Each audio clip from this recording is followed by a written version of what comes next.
Assalamualaikum, perkenalkan nama saya Soniasi, Prodi Ilmu Administrasi Bisnis dari UPBJJ Jakarta.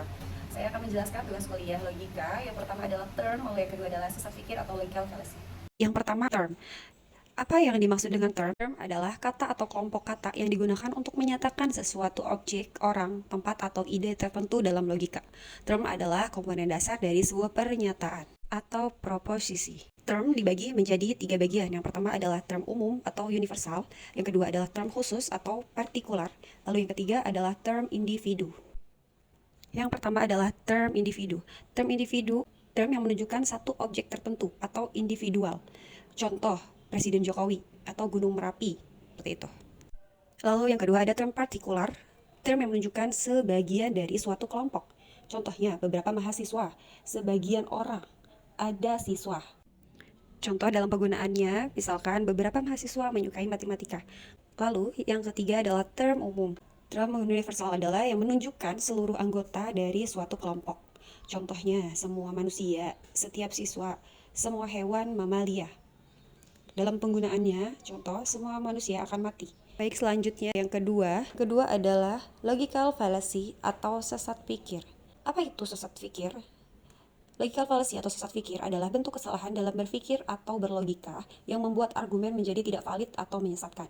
Ini sering terjadi dalam debat atau tulisan yang tampaknya logis, tetapi cacat secara struktur berpikirnya.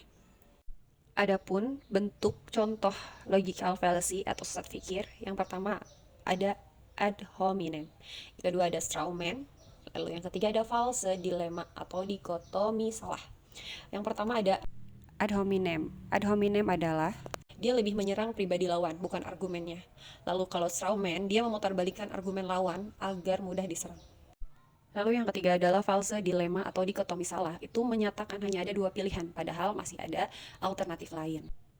Lalu yang kedua adalah straw man. Kalau straw man ini misalnya si A dan si B. Si A menyampaikan, saya pikir kita perlu mengatur ulang sistem anggaran pendidikan deh, kayak gitu. Terus si B menjawab, jadi kamu mau menghentikan semua pendanaan untuk sekolah? Padahal poinnya bukan itu yang dimaksudkan si A gitu loh. Yang ketiga, false dilemma atau dikotomi salah. Kamu mendukung kebijakan ini atau kamu anti nasionalis. Jadi seakan-akan hanya ada dua pilihan yang dapat dipilih. Lalu bagaimana cara terhindar dari sesat pikir? Pada logika fallacy yang pertama, pahami bentuk-bentuk umum sesat pikir. Lalu yang kedua, fokus pada isi argumen bukan orang yang menyampaikan argumen. Lalu yang ketiga, kritis tapi objektif. Fokus pada isi bukan pada prasangka. Lalu yang keempat, kaji argumen secara menyeluruh, jangan tergesa-gesa menyimpulkan. Lalu yang kelima, jangan terlalu berlebihan untuk menyederhanakan pendapat lawan.